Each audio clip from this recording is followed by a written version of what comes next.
You're watching Durango News, celebrating Southwest Colorado every day. The departure of its fifth executive director in as many years short-circuits recovery plans at the Powerhouse Science Center. Electra Lake reopens this summer after a 2-year closure to repair the dam.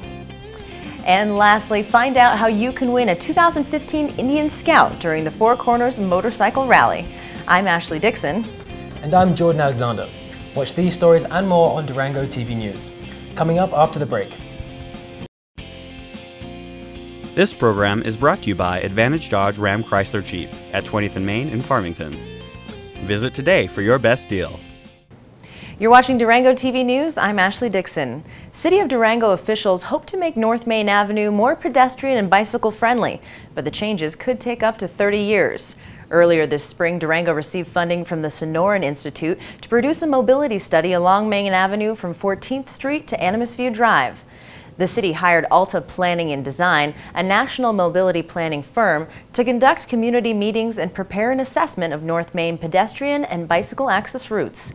The city released a draft study late last month, and Amber Blake, Director of Multimodal Transportation, seeks public comment on the recommendations. Future development in the corridor. So how do we want the corridor to function, both land use and transportation, in 30 years from now?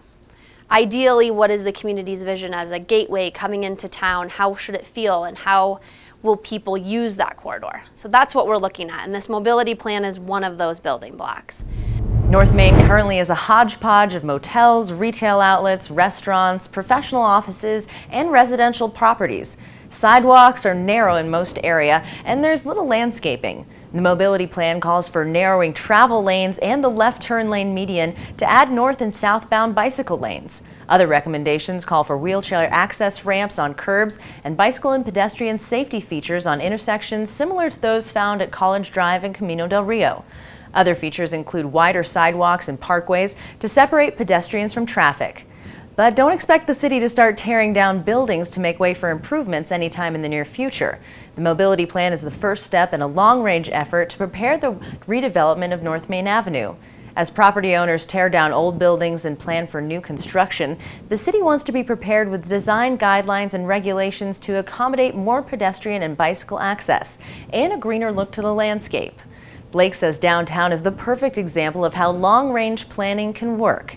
Downtown is the green oasis that it is today because of the long-range vision that city leaders had 40 years ago.